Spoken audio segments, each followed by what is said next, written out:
Mm-hmm. We found a place in Dallas that we're going to use because it was super cheap. The camera was going to take our pictures, so we rented it out for an hour. But I figured this will be a good trial run that if we like the promo Mm-hmm. kind of thing that we do, then maybe before the season we convince Adam, like, hey, we can rent out $100.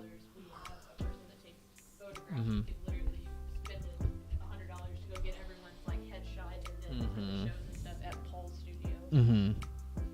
so we can see Paul again. Mm-hmm.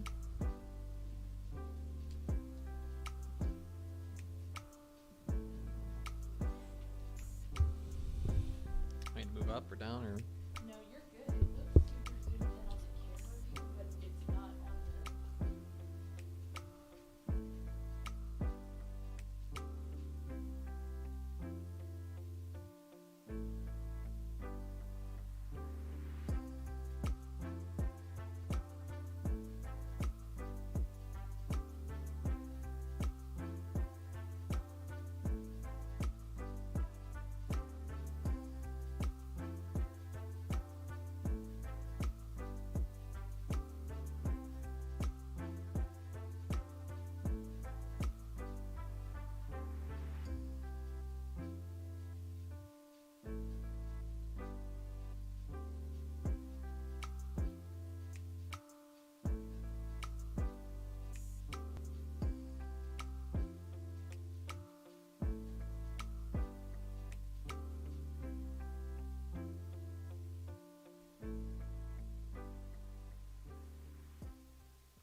Well, now my mic's not even on, so you talk. Hi. There you go. Yours is on. What's up? Yeah. A weird day. See, this is what happens whenever we tear down the studio and take it somewhere and then come back. What are you doing? I forgot to plug my mic You forgot in. to plug your own mic in. Yeah, Yeah. it Okay. happens. Hello, everybody. Welcome into the pre-show before the free show. That's normally not my line. It's normally the line of one Ashley Pickle, who's sitting over there. Hi, friends. I'm back. Mm-hmm. Welcome back. Wearing a sweater. It's kind of chilly in Wearing a here. hoodie. Not gonna lie. I was going to say, a vast change from what we did the past week. We're back from College Station in the State 7-on-7 tournament, which we're going to talk about a lot on the show today. But it was a good time. It was very hot.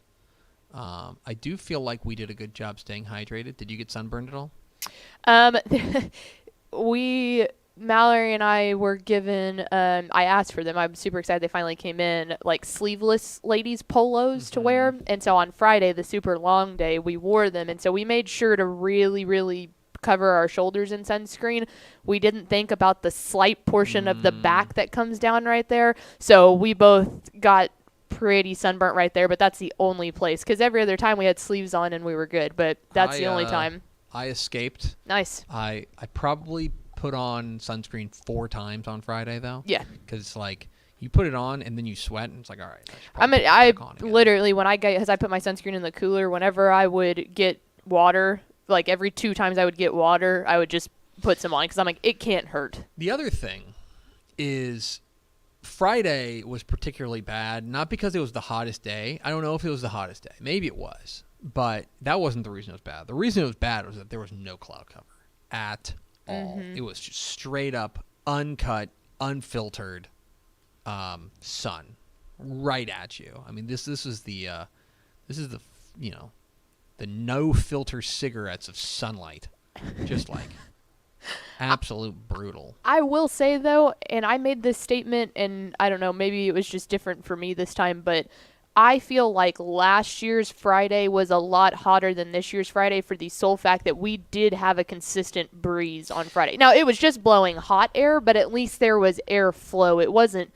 muggy and humid. I would also say that it was less humid. Yeah, I think that's the big thing. Because the humidity on Friday morning really kind of spiked up around like the 10 o'clock hour. But once the sun fully was all the way up, then the humidity died down and there was a breeze. Yeah. So I think the lack of humidity, because last year it was a little like almost rainy, like not raining. But I think that made the big difference.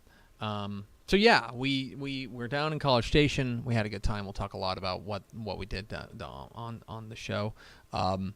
I did call you. I had a question for you on Sunday, and I called you at 10:15. Uh-huh. I called you at 10:15, and woke you up. I'm telling you, man, when I saw what time it was as I was like, why is he calling me? Like, I figured it was I usually wake up anywhere between 7 and 8 consistently. Why is he calling you at 7:45? Yeah, I was like, why is he calling me at 7:45 on a Sunday? Like, something has to be wrong, So that's why I picked up. And then when I looked at the phone after I answered, it was 10:15, and I was like, what in the world? But I'll tell you what it is. I'm weird. I always keep my blinds open because the sun in the morning, it helps you get going, blah, blah, blah. I closed my blinds Saturday night because I was like, I'm exhausted. I'm going to get some sleep. And yeah, when I woke up and it was still pretty dark in my room because my blinds were closed, I was so confused. Saturday night. So I wonder how long I would have slept if you hadn't called me. That probably would have been bad. I slept like garbage on Friday night, as I want to do. You did good the other 2 nights, though. The other 2 nights I did well. I slept like garbage on Friday night. And then we were outside on the 3rd day, which always beats you down. Then I drove back here. I never slept in the car. I was the only one. You were the only one. Mallory and passed Ish out, and Ish dozed off I too. I couldn't. Ish was. I don't want to blow up his spot because he's usually a pretty good road dog. But Not ideal. It was funny because I didn't know he was asleep until he did the thing where I saw his head go, and then he super popped back up. I noticed. But Mallory always falls asleep in a car. I think I went to bed at like 9:30. Yeah. And I slept until like 7:30. See, that was the thing. I didn't end up going to bed until about midnight that night. So that's another reason why the sleeping until 10:15 didn't super surprise me, but I was still shocked. I was out. I was zapped. Yeah. So anyway, we'll talk more about that coming up here on the free show, which starts right now. Hit the theme expo.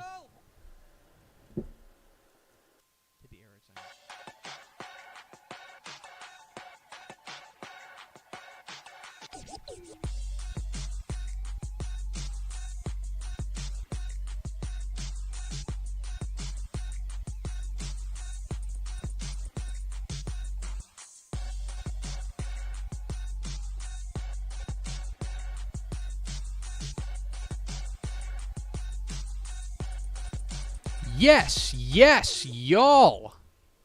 From the Dave Campbell's Texas Football Mothership here in beautiful Lewisville, Texas. It's Texas Football Today, a show on the internet. My name's Greg Tepper. I'm the managing editor of Dave Campbell's Texas Football, a magazine, texasfootball.com, a corresponding website. Thank you for spending part of your day with us. Whether you're watching us live, texasfootball.com, Facebook, YouTube, Twitch, Twitter, all the places, or you're listening to us in the podcast, which you can subscribe to on the podcast vendor of your choice. Either way, thank you for doing your part to support your local, mediocre internet show. I'm sitting over there at the helm today, making us sound good. She's the executive producer of Dave Campbell's Texas Football. She's the Duchess of the Dorks. She's Ashley Pickle. Howdy, folks. Hi. Happy Monday. Happy Monday. Yeah. Go on. No, I just happy Monday. Happy Monday. Today is Monday, June 27th, 2022. 150 days till Thanksgiving. Happy birthday to Demo.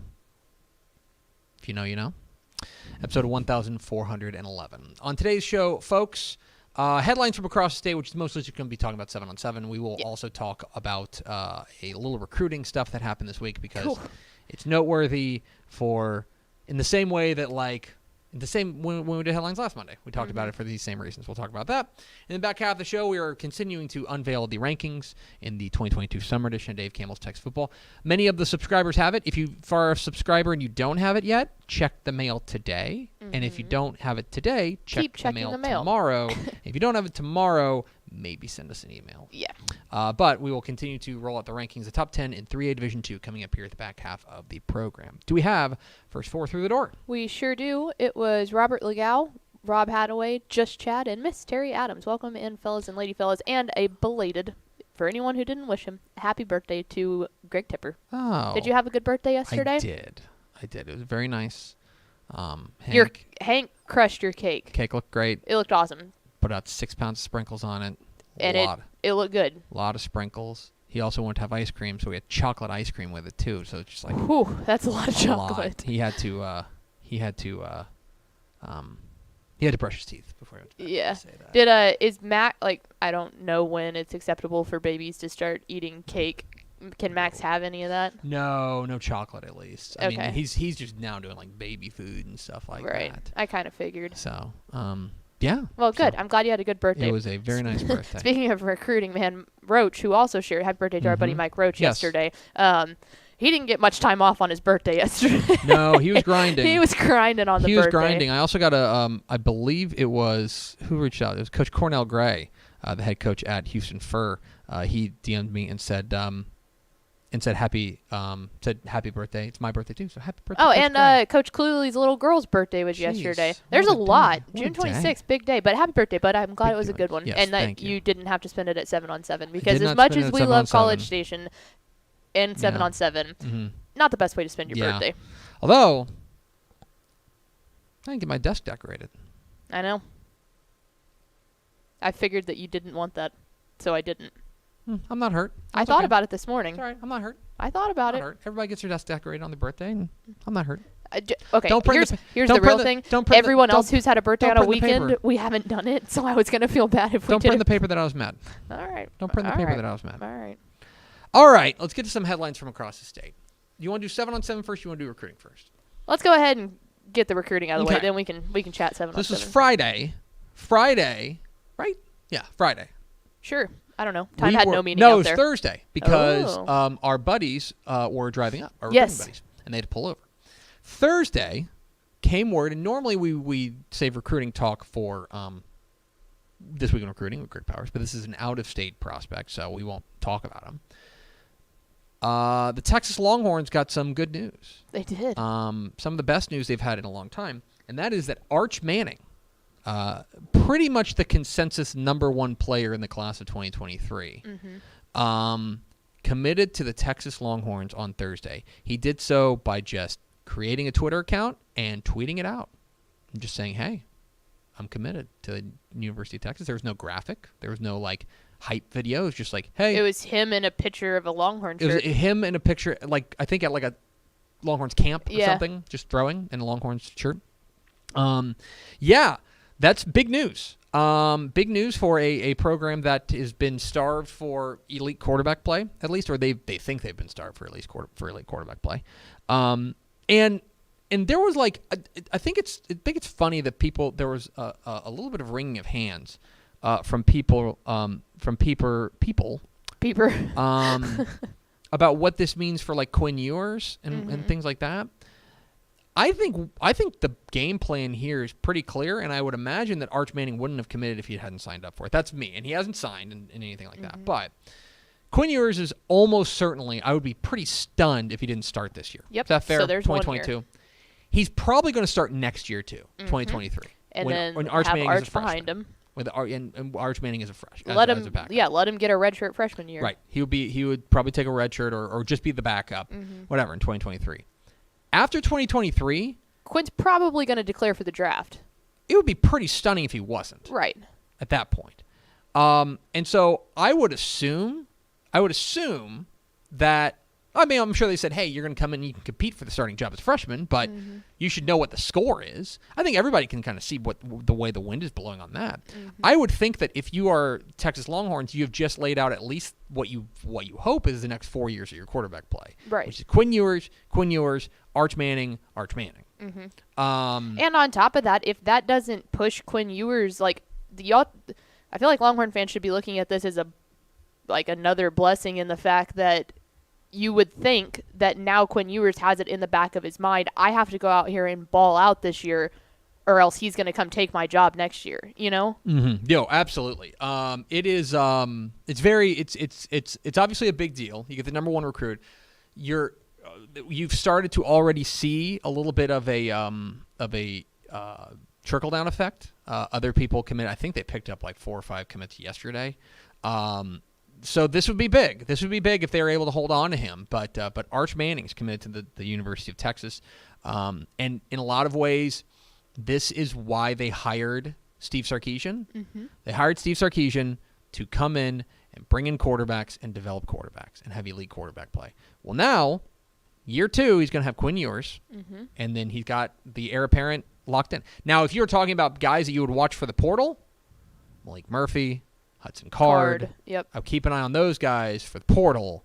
But for now, Texas has got to feel, at least from the outset, they haven't taken a snap for neither of them taken a snap for the Texas Longhorns. But for the Texas Longhorns, they've got to feel pretty good about what their quarterback situation is going to be going forward. Okay. Let's go from Austin to College Station, but not talk about college football. We'll talk about high school football, specifically the state 7-on-7 tournament went down this weekend in College Station. We were there. We gave you wall-to-wall coverage. Thanks to everybody who tuned in on Texan Live. Yeah. A lot of you did. I've seen the numbers, and thank you. And they were large. They were large numbers, so we appreciate you guys tuning in. Yeah, shout out to our Texan Live crew as well. It was a lot of fun for us. On the way, I'll tell a quick story. On the way down there, we took the swag wagon. It was myself driving. It was Ishmael sitting shotgun, and then it was the two hooligans in the back. Our producers, Ashley Pickle and Mallory Hartley, sitting in the back seat of the swag wagon. We're driving along. Get to Ennis. Mallory says, "Stop the car. I want to go and I want to get a beef jerky stick." Okay, pull over the car. So I'm gonna fill up with gas too. We're at about a third of a tank, but it's like, you know what? Might as well fill it up. Fill up the car. I drop you kids off to go inside to Buc-ee's. And then you go to put gas in the car. Yeah. And that was the last time I was able to start the car without help. Because the car died, basically. Long story short, it was an issue with the battery and the terminal. Thankfully, after about 45 minutes, a gentleman who works for like a wrecker service saw us and was like, "Hey, you guys need some help?" I'm like, "Yes, please." You also did tell me you were like, "Hey," like I had gone inside because I was like, "I'm starving. I've got to eat something." So when he goes inside, I pop open the hood of the trunk, and you I'm see like, there's corrosion on the battery, and you say, "Hey," you text me and you go, "Hey, get a bottle of Coke while you're in there." I tell you, I'm like, "Why?" You go, "Because the Coke it kills the corrosion on the battery." To which I believe I replied, and I'll edit it, I'll censor it for the internet. "That's the most Lano-S I've ever heard." When I'm telling you, I texted him, he didn't see it. He walks out and I said, "Hey, did you get a bottle of Coke?" And he just looks at me and I said, like, "Did you just need want a bottle of Did you want a Coke?" Yeah. Like, he was like, "Why?" I was like, "I need to fix the car." And he goes, "What?" And he just looks, and Ish is looking at me and Mallory's looking at me, and they were like, "Okay, Pickle, whatever you say." Sure enough, it does work. Yeah, so pro tip, just literally pour the Coke on the battery and the corrosion will go. But luckily, it was a gentleman named Dustin from a wrecker service in Athens. So shout out to Dustin. He was able to fix us up enough that the car would start, and we were able to drive it north to a car shop where a gentleman named Michael came out and gave us a more semi-permanent fix. Yeah, so we needed a hammer is what we needed. Shout out to both those dudes who were able to come and get us back on the road. We made it down to College Station. Then we got it into like a dealership and got it fixed up for realsies. So now it's like good. But we were able to get down there. The 7-on-7 action was it was really interesting. I would encourage you guys to go and watch the instant reactions we did on Thursday night and Friday night, because I really think that tells you the story of what it was. In Division 2 and Division 3, what I thought was really interesting was the parity involved. Division 3 especially, and I think you take a look at who won the Division 3 title, it was, I would say, a pair of party crashers. Oh, yeah. Miles took down Brady in the title game. Miles was a team that went 1-2 in pool play, but in Division 3, everyone qualifies for the it's just for seeding. Pool play is just for seeding, and then they found their way into and got then hot it's the right single time. elimination on the championship day, which is Friday for them. They got hot, and they made it all the way to a title game and ended up winning the darn thing. It was exceptionally impressive, what they were able to do. Their quarterback, Haven Book, was very strong. Their defense stepped up in a big way. I thought Brady impressed me too, and I saw them play Marlin in pool play, and I came away really impressed with Brady. Hayden Barnett, their quarterback, was very strong. But in the end, Miles, I believe... Yeah, I'm fairly certain the first ever 2A Division II team to win the state 7-on-7 title. Yeah, and they looked great. Like, they looked really good. It was not a fluke. It did not look like a fluke at all. And they really It's funny, it got to the semifinals, and I don't know if you remember this, but it was Miles against Gunner, and it was Brady against Harmony. And more or less, those we were the just kinda two looked favorites. we just kind of looked at each other like, all right, well, it'll be Gunner versus Harmony, and that'll be a pretty good title. Yeah, because Gunner went didn't. 3-0 on the first day, and then continued to just kill people They were until mowing they people got down, up into mowing them the down. semifinal. But instead, it's Miles who springs the upset, and then Brady springs the upset. So impressive from the Miles Bulldogs, who went on a relatively stunning run to win their first ever 7-state championship. So there's parity in Division 3. Division 2, there is parity really with the exception of one team, and that's the team that won it. Let's talk a little bit about Hitchcock. Okay, Yep. Hitchcock polishes off a perfect run in College Station. They go 8-0, 3-0 in pool play, 5-0 in the Division 3 or Division 2 bracket. They end up beating Lorena 33-6 in the title game. And let me tell you, this Hitchcock team, and Steph was telling me this, they apparently in qualifying were just clubbing people. Yeah, this was not a they got on a hot streak at the state No. tournament thing. They looked like the best team in Division 2 pretty much from the word go, and were exceptionally impressive. Their sophomore quarterback, Lloyd Jones III.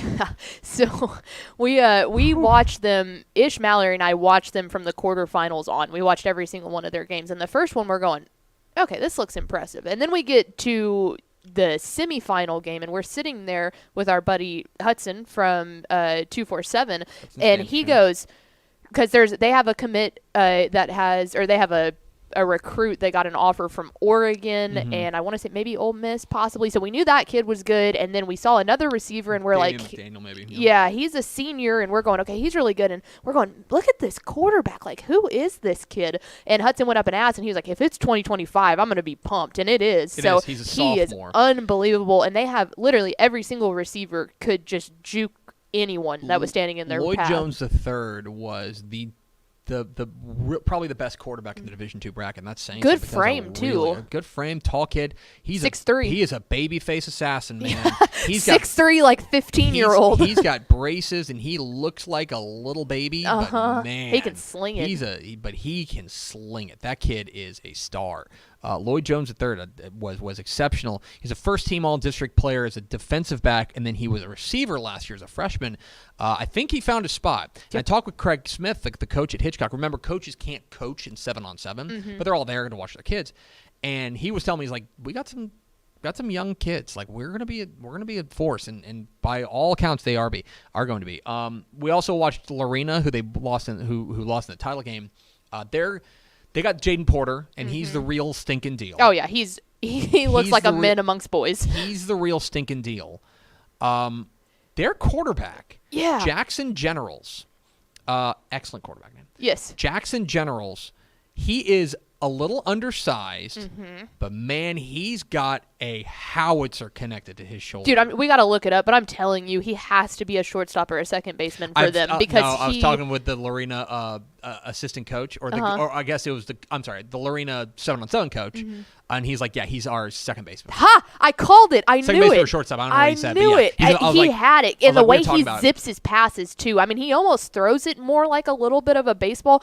But when you have him on any sort of the slant routes, there was no doubt he was going to hit them on the money every It single gets time. out in a hurry, and it's on the money. So if you're thinking Lorena's going away, don't you are mistaken. But in the end, it's Hitchcock that wins the Division 2 title.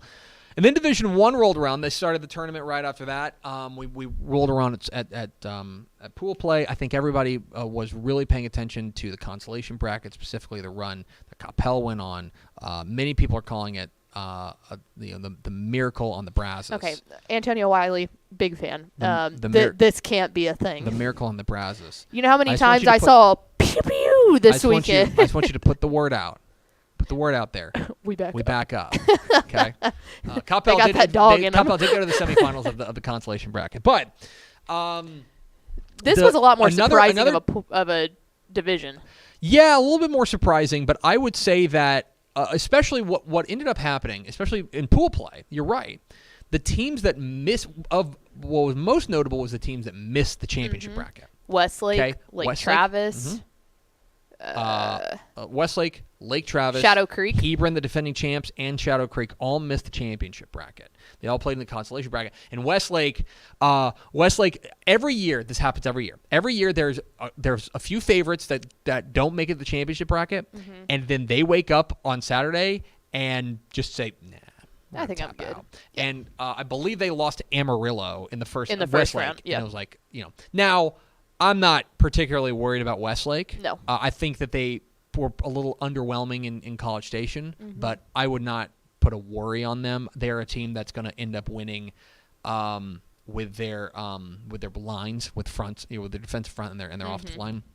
I will say it's an unfair bar. Because like you're following Kate Klubnik. Right. Jaden Greathouse is still great and stuff like that. It will be a different. I think it'll be a different looking Westlake offense. I'll say that. They may run the ball a lot more, which will be very interesting to see. But in any case, it was in the championship bracket. The winners were the DeSoto Eagles, who were a team that we had kind of picked out as one of the on the short list of teams that could win the Division 1 title.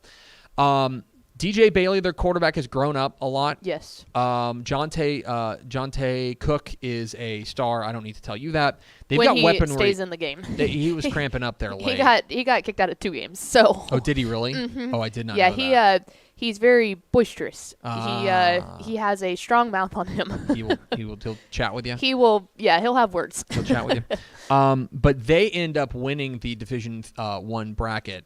And in a lot of ways, I think the defense is what set the tone for them. Their defense really played well and kind of allowed them to get out into leads. They end up beating Midlothian Heritage in the state championship game. It's just ball hawks everywhere. They got with playmakers. The defensive backs. They've got playmakers. Make no mistake about it. DeSoto is going to be a problem in the fall as well. But we had a great time down there in College Station, and a tremendous event as always. It was warm. Can I point out one more team here?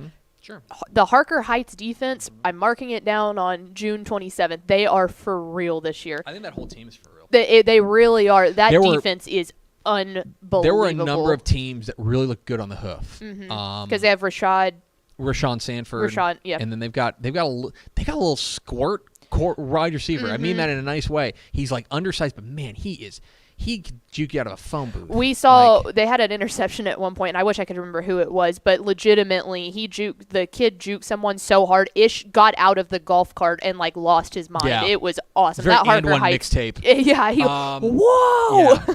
It was an exceptional. It was exceptional stuff. So I was them. They looked good on the hoof. And then Austin Novosad, like we know how good he is. Oh my God, that was fun. That was a clinic to watch. Springs, yeah, he was exceptional. The J.C. Evans quarterback, San Antonio Brandeis, looked great. Also Mesquite Horn's quarterback. Mesquite Horn looked really good. They looked really good. I would also Longview looked very good. They went 3-0 in pool play. They've got some. They look good. My goodness. They look good on the hoof. Like that's a team that walks off the bus and you go, oh God. Red Oak's the same way. Just some teams that look the part. They look the part. And so it was a fun day a fun weekend down there in College Station at the State 7-on-7 tournament. I'm glad to be back in air conditioning. I'm an indoor cat. Yep. But we had a great time down there in College Station. We are Texas Football Today. We're here every weekday at noon on TexasFootball.com, talking football in the Lone Star State. You can follow us on Twitter at DCTF, like us on Facebook, Facebook.com/Dave Campbell's. Follow us on Instagram, Instagram.com/Dave Campbell's, and of course, see us at TexasFootball.com. TexasFootball.com is where you can find complete coverage of high school football, college football, and recruiting all across the Lone Star State. Hope you'll consider becoming a Dave Campbell's Texas Football subscriber. If you're seeing people tweet about their magazine, guess what? I can guarantee you they are Texas Football subscribers. The magazine's not on shelves yet. The only way to get it is to go to TexasFootball.com/subscribe. Here's the thing. If you subscribe today, scan that code or go to TexasFootball.com/subscribe. We will put in the mail for you today. We're here until like 5 o'clock. So like if you do it until 5, I don't know when they pick up the mail here. But I don't know who controls the mail. If you put it in, if you subscribe today, it will get in the mail within the next 24 hours. That I can promise you. If you go to TexasFootball.com/subscribe, makes a great gift as well. If you go to TexasFootball.com/subscribe. Pickle, can I tell you about our friends at Athletes to Athletes? You absolutely can. Okay.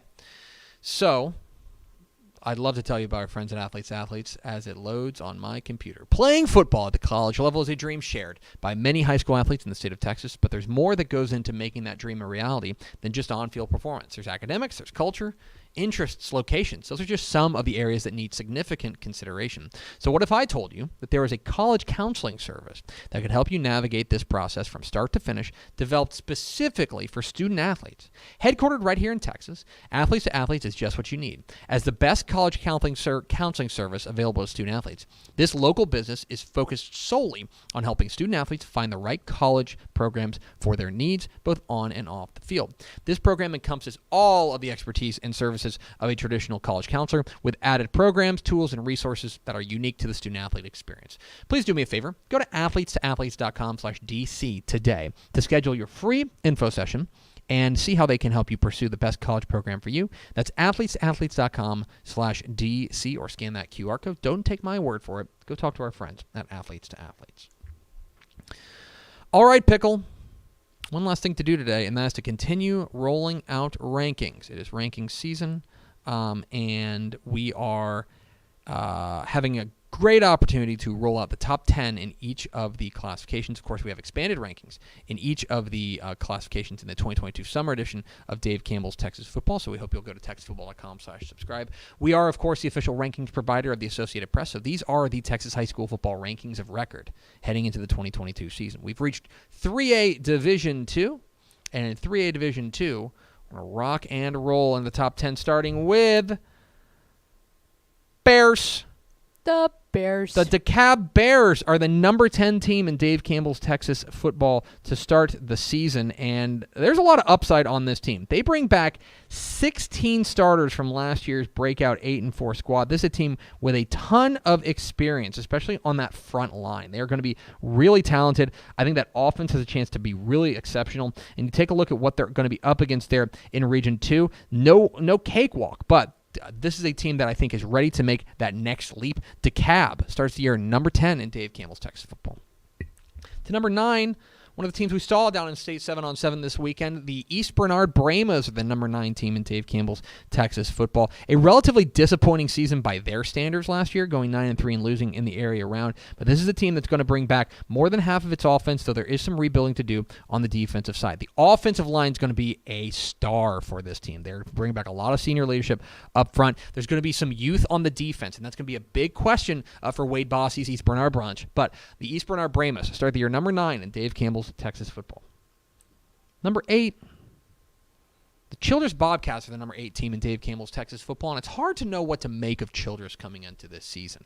They've got a new coach and a new kind of way of doing things, but this is a team that you're wondering where their head is at after the way last season ended. They finished the regular season undefeated, one of the teams to beat in the Division II bracket, and they lose in the first round of the playoffs in a relatively stunning upset. Now, that said, there's playmakers all over the field for this Childress squad. Lamont Nickelberry is a superstar out there and is going to be a playmaker at every turn. They qualify for the state 7-on-7 tournament and look pretty good doing it. They're a little inexperienced at the quarterback spot, but this is a team that has a lot to really like, especially from the speed and strength perspective. We think Childress is going to be right back in the hunt. The Bobcats start the year number 8 in Dave Campbell's Texas Football. To number 7, another team we saw at State 7-on-7, the Pirates of Poth are the number 7 team in Dave Campbell's Texas Football. Now, there's a little bit of an experience here, especially at the offensive skill position spots, but I would say that they filled them pretty well considering what we saw down there in College Station. This is a team that's got experience at running back and in the defensive secondary. They'll need to grow up, especially up front, if they're going to get where they want to go. This is a team that was in the regional finals a year ago, and right now start the year as the favorite in Region 4. Poth starts the year number 7 in Dave Campbell's Texas Football. Number 6, from Region 4 to Region 2, we find the Holiday Eagles as the number 6 team in Dave Campbell's Texas Football to start the season. 7 starters are back from both sides of the ball, on each side of the ball for the Eagles, and this is a team that's going to be really talented in the backfield. Their offensive line has a chance to be good. I think their defensive line and their front 7 is going to be pretty good, but their secondary needs to be almost completely rewired. That's going to be a real question for them as they enter this team or enter play. Now, this is a team that made it to the regional finals last year. When they've got an opportunity to go even further this year, the Holiday Eagles start the year number 6 in Dave Campbell's Texas Football. Rolling out the top 10 in 3A Division 2, where we find number 5, the West Rusk Raiders, the number 5 team in Dave Campbell's Texas football to start the year. This team is loaded with experience on both sides of the ball, especially offensively. 8 starters on each side of the ball. They did lose a couple of key pieces, but make no mistake, West Rusk is for real. This is a team that made it to the regional semifinals a year ago and looks like they are in for even, or regional final rather, and looks like they're in for even more coming up this year after a 12-1 mark. I really like what this team brings back, especially on the offensive side. If they're able to fill a couple of holes defensively, they're going to be a problem there in Region 2, or Region 3 rather. West Rusk starts the year number 5 in Dave Campbell's Texas football. Number 4, let's stay in Region 3 to find the Dangerfield Tigers, the number 4 team in Dave Campbell's Texas football. Half their starters come back from last year's 11-3 squad that came up short to Wascom. This is a team that I think has an opportunity, especially at the defensive backfield, to be really impressive. They bring back every one of their starters in the secondary, and they've got some skill position players up front. They're going to, or on the front line, they're going to be really good. The offensive line's the question here. Can Dangerfield replace that offensive line? If they do, they're a bona fide threat to win it all. Keep an eye on Dangerfield. They start the year number 4 in Dave Campbell's Texas football. But Dangerfield's not the favorite in Region 3. No, that belongs to the number 3 team in the state. The Newton Eagles are the number 3 team in Dave Campbell's Texas football. After a 10-2 year a year ago, losing the regional semifinals to Wascom, this is a reloaded Newton team that's going to have speed all over the field. 8 starters are back on the offensive side, and they are deep. This is a team that's got playmakers upon playmakers upon playmakers, and for a 3A Division 2 squad, they have unnatural depth. Senior leadership is going to be really important for Coach Johnston's bunch. We think they've got an opportunity to make a run all the way to Arlington. Newton starts the year as the favorite out of Region 3. Newton starts the year number 3 in Dave Campbell's Texas football. Number 2. From Southeast Texas way up to the Panhandle, let's find the Canadian Wildcats as the number 2 team in Dave Campbell's Texas football. This is a team that, by their standards, took their lumps last year at 9-4 regional semifinalists from a year ago. But this team, anything that they lacked last year, they've got coming back this year. Their offensive line is going to be fantastic. Their quarterback is back, and they feel like they have really taken a step forward. And more importantly, they are healthy. This is a team that got hurt in a big way last year and suffered with a lot of injuries. They're going to be healthy. They bring back almost all of their starters. 8 starters on offense, 9 starters on defense. They need some receivers to step up, but when has Canadian ever been short on receivers? The Canadian Wildcats are, of course, a threat to win it all. They start the year number 2 in Dave Campbell's Texas football. There's only one team that could be the number 1 team in the state, and that is the Tigers of Gunner, the number 1 team in 3A Division 2 to start the year. After falling short to Franklin in the state championship game a year ago, Coach Jake Fizel's squad is back and loaded for bear, especially a team that could be one of the fastest teams he's ever had there at Gunner, and that is saying something. They're also very strong up front. Now, they have to find a quarterback, and we saw some flashes there, although I believe that was their backup playing at quarterback spot for Gunner in state 7-on-7. They have some skill position guys they need to find. But this is a team that brings back all of the things that really make Gunner dangerous. Defensive front 7 that plays the game in a really dangerous way. Offensive line, which figures to be very strong. A scheme that really fits this style of squad. Gunner is going to be our pick to win the 3A Division 2 state championship. They're the favorites out of Region 2. Gunner starts year number 1 in 3A Division 2. So there you have it. The top 10 of the Dave Campbell's Texas Football Associated Press preseason 3A Division 2 ranking. Number 10, DeKalb. Number 9, East Bernard. Number 8, Childress. Number 7, Poth. Number 6, Holiday. Number 5, West Rusk. Number 4, Dangerfield. Number 3, Newton. Number 2, Canadian. And the number 1 team in 3A Division 2, the Gunner Tigers. Of course, you can find expanded rankings for all Texas high school football classifications in the 2022 summer edition of Dave Campbell's Texas Football. You can secure your copy today by going to texasfootball.com/subscribe. So, as we've been doing when we do this, that means that our de facto semifinals would be Canadian and Gunner. Never heard of that one before. Shocking. We didn't get it last year. No, we didn't. This Gunner is true. and Lubbock Roosevelt. That was the first time in 5 years. Yeah, we got Gunner and Lubbock Roosevelt. And then it would be Newton against Poth. I like that. In a I like that a semifinal lot. on the right side, which would be fun to watch. Yeah. So there you go. Those are your 3A Division 2 rankings. I think that Franklin, of course, will have a new 3A Division 2 champion because Right. Franklin moved up to 3A Division 1. Gunner looks like the favorite. Gunner looked pretty good at State 7-on-7, even missing a few kids. They look like a team on a mission, honestly. I like the West Rusk being at 5. I think that's something that And they're might have sleeper. caught a little people off guard. I know that, Ish went last year in like week 3 maybe, and he was like, this team has something special, but they were all still young. So I really think that West Rusk has the opportunity to do something special. Also, we need to get out there because apparently the stadium is really awesome. Yeah, I need to. I'm very excited to see West Rusk. I think Region 3, the power nexus really is Region 3. Yes. We're talking about number 3 Newton, number 4 Dangerfield, number 5 West Rusk, and then number 10 DeKalb are all in there. And that's not even to mention a team like Wascom. That's not even to mention a team like, I don't know, Rogers. I mean, it's a deep, or I'm sorry, they're Region 4, like Elysian Fields. This is a deep, dangerous region there in Region 3 that it wouldn't be a surprise if we had a party crasher, but for now, Newton starts as our favorite out of Region 3. So there you have it, 3A Division 2 rankings. Of course, tomorrow we'll roll out 3A Division 1, and you can see the expanded rankings in the 2022 Summer Edition of Dave Campbell's Texas Football at texasfootball.com/subscribe. Let's go over to Ashley Pickle for America's second favorite segment. Final thoughts. Just to reiterate, we did say this earlier, but I think some folks joined after the fact. But if you are a subscriber and have not received your magazine yet, give us about 2 more days. Today. Yeah, check today, check tomorrow. If you haven't received it after that, absolutely send us an email on Wednesday, and we'll try and see if there was an issue with anything. But if you want the magazine and you want us to send it to you, go to texasfootball.com/subscribe because we have copies for people who subscribe. Yeah, we have enough. That's it. Copies for subscribers. If you missed it, we're having supply chain issues. Long story short, we get our paper from a mill, and the mill is having trouble getting lumber to make the paper. So 'Cause basically, paper is when you cut it's down. the tree's fault. Yeah, it's blame The trees. And so we were able to acquire enough paper to take care of our subscribers. And so if you go to texasfootball.com/subscribe, we can do that. But they're not going to be on shelves for like another month. So texasfootball.com/subscribe is the way to get it. But yeah, if you're a subscriber and you haven't received your magazine, I would say by tomorrow when you check the mail, give us a ring-a-ling, and we'll take care of that. Andrew Christensen said he got his in Iowa. So there you go. They're moving. Yeah. They're out there. Mail moves. Mail is kind of is weird. inconsistent. So, give us a little bit of grace, but they should, all the subscribers should have theirs en route right now. And if it's not there today or tomorrow, give us a call because there's a chance that there's always 2% that it gets lost in the mail or like,